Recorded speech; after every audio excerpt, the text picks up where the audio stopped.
Hello once again, escalade 2016, 17, 18. How to replace this mod for the footstep and the brake pedal switch up and down. And the first step, you need this tool. Trim remover and one screwdriver. First step, remove this trim for the console, left and right, and remove this one also trim. Remove this one and remove this one only, and this one other, and this one also remove other side. And after that, you can replace this mode switch. Okay, very easy. Use this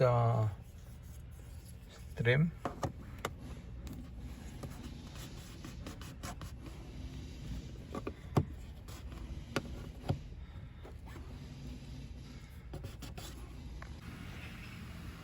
Put the remove your hand and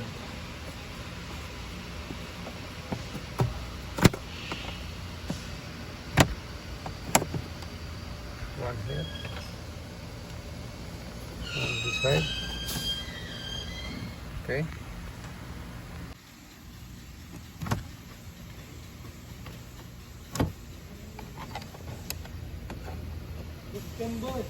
Hi. Remove.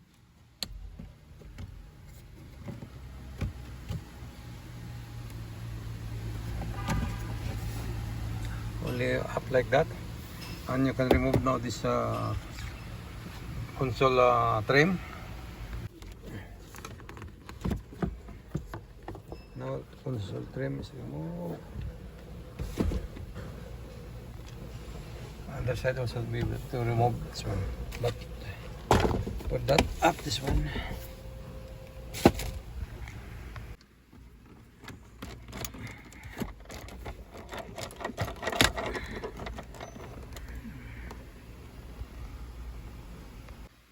Little bit remove only.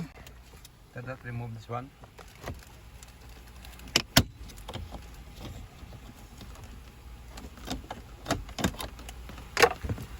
Remove.